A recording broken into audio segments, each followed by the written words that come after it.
What happens when Greek mythology's Medusa meets Dante's Inferno? You might think you know everything about Medusa, the snake-haired seductress whose gaze turns men to stone.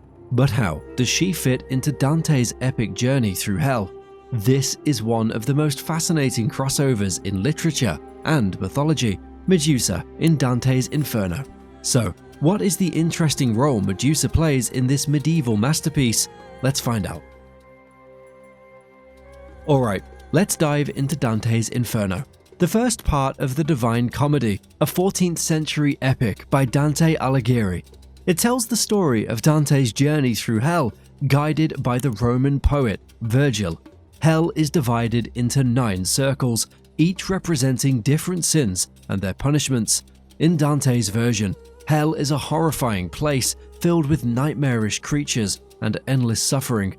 As Dante and Virgil travel deeper, they meet various mythological figures, including today's focus, Medusa. Medusa, one of the 3 Gorgons in Greek mythology, is famous for her snake hair and deadly gaze that turns people to stone. Once a beautiful maiden, she was transformed into a monster by the goddess Athena. Medusa's story appears in many ancient texts and modern adaptations, but what does she have to do with Dante's Inferno? Not many people know that Medusa makes her appearance in Canto 9 of Dante's Inferno. This canto is important because it marks a transition from the upper circles of hell, where sins of incontinence are punished, to the lower circles, where more serious sins like violence and fraud are dealt with. Dante and Virgil are at the gates of the city of Dis, which contains the lower circles of hell. Here's how it went down. Dante and Virgil stand before the massive foreboding gates of Dis. The walls are high, dark and impenetrable, casting long shadows that seem to swallow the dim light. Dante glances nervously at Virgil. These gates, they feel different, more oppressive, he murmurs. Virgil nods, his face set in a grim expression. Beyond these gates lie the deeper circles of hell, where the more grievous sins are punished. Stay close, Dante. As they approach the gates, a host of fallen angels bars their way. Their eyes glow with malice, and their expressions are twisted with contempt. Who dares approach the city of Dis? One of them snarls. Virgil steps forward, his voice calm but authoritative. We seek passage. Let us through. The fallen angels laugh, a sound devoid of any warmth. You think you can simply walk into Dis? You're not welcome here. Suddenly, a new sound cuts through the air, a high-pitched wailing. Dante turns to see 3 horrific figures approaching. The Furies, their bodies covered in blood and their hair writhing with snakes, come into view. Virgil, who are they? Dante asks, his voice trembling. The Furies, Virgil replies, deities of vengeance. This does not bode well. The Furies circle them, their eyes glinting with malice. One of them, her voice dripping with venom, calls out, "Summon Medusa, let her turn them to stone." Dante's blood runs cold at the name. Medusa? Here? The Furies chant, their voices rising in a frenzied chorus. Come, Medusa, so we may turn him to stone. We were wrong to let Theseus go free.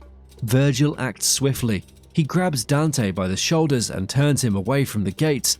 Close your eyes, Dante. Do not look, no matter what. The ground beneath them trembles, and Dante can hear the slithering of snakes, the hiss of Medusa drawing near. Keep your eyes shut tight, Virgil's voice comes, steady and resolute. For if the Gorgon shows, and you should see her, never again would you return above. Time seems to stretch on infinitely. Dante's other senses are heightened. He feels the oppressive heat, smells the acrid smoke, and hears the relentless threats from their adversaries. Each second feels like an eternity. Suddenly, there's a shift in the atmosphere.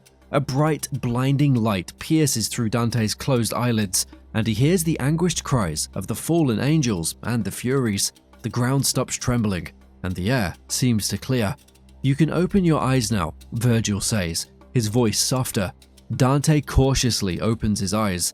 The gates of Dis are now open, and the Furies and fallen angels are nowhere to be seen. A figure, bathed in divine light, stands before them. It is a heavenly messenger, sent to ensure their passage. The way is clear. the messenger says, his voice echoing with serene authority.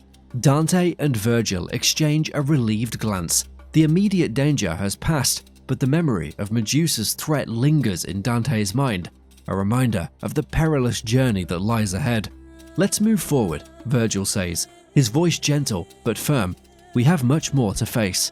Dante nods, steeling himself for the trials to come. With one last look at the now open gates, he follows Virgil into the deeper circles of hell.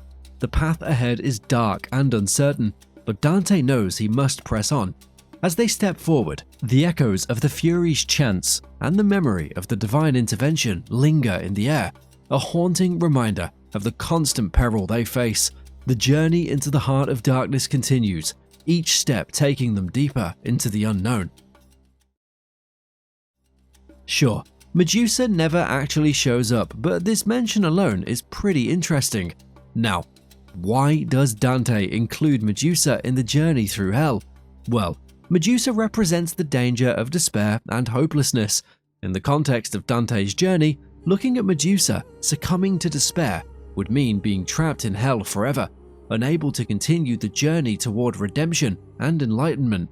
Medusa's gaze turning people to stone can be seen as a metaphor for being paralyzed by despair. Dante's journey is not just a physical one, but also a spiritual and emotional one. Encountering Medusa symbolizes the critical point where he must resist the temptation to give up. Medusa's role in Dante's Inferno also ties into her broader symbolism throughout history. From ancient Greece to the Middle Ages and beyond, Medusa has been a complex figure embodying both victimhood and monstrosity, power and vulnerability. In Greek mythology, Medusa is often seen as a tragic figure, a beautiful maiden cursed by Athena for being attacked by Poseidon. This narrative, particularly as told by the Roman poet Ovid, frames Medusa as a victim of the gods' whims. However, her transformation into a monster with a deadly gaze also makes her a figure of immense power. Dante's inclusion of Medusa in Inferno doesn't go deep into her mythological backstory, but uses her as a powerful symbol of a specific spiritual threat. By invoking Medusa, Dante taps into the rich tapestry of mythological imagery to enhance the narrative's emotional and symbolic depth. The idea of being turned to stone resonates with the fear of being spiritually and emotionally paralyzed.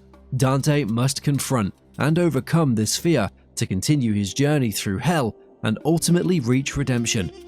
The city of Dis, where Medusa is threatened to appear, is a critical juncture in Dante's journey. This city marks the boundary between the sins of incontinence, which are more forgivable, and the sins of malice, which are more severe. The city is guarded by fallen angels, reinforcing the idea that this place is of significant spiritual danger. The presence of Medusa as a threat at this boundary emphasizes the gravity of despair. The city of Dis represents a deeper descent into the soul's darker regions, where giving in to hopelessness can lead to eternal damnation. But is Medusa really the only mythological figure in Dante's Inferno? Not really. Dante's Inferno is rich with mythological figures, each serving a symbolic purpose. Medusa's role, while brief, is impactful. She's part of a larger collection of mythological and historical references that Dante uses to show the moral and spiritual lessons of his journey. For example, Minos, the judge of the damned, assigns souls to their respective circles of hell based on their sins. The Minotaur, a symbol of irrationality and rage, guards the circle of violence. Each figure adds a layer of meaning, helping to convey the complexities of sin and punishment. Medusa's brief but impactful presence in the poem shows the power of mythological symbols to convey deep emotional and spiritual truths. Medusa's gaze, both in Dante's time and today, serves as a potent reminder of the dangers of despair and the importance of resilience. Her story continues to captivate and inspire, proving that some myths never lose their power. If you enjoyed this video, don't forget to click on the next one for more explorations into mythology and literature.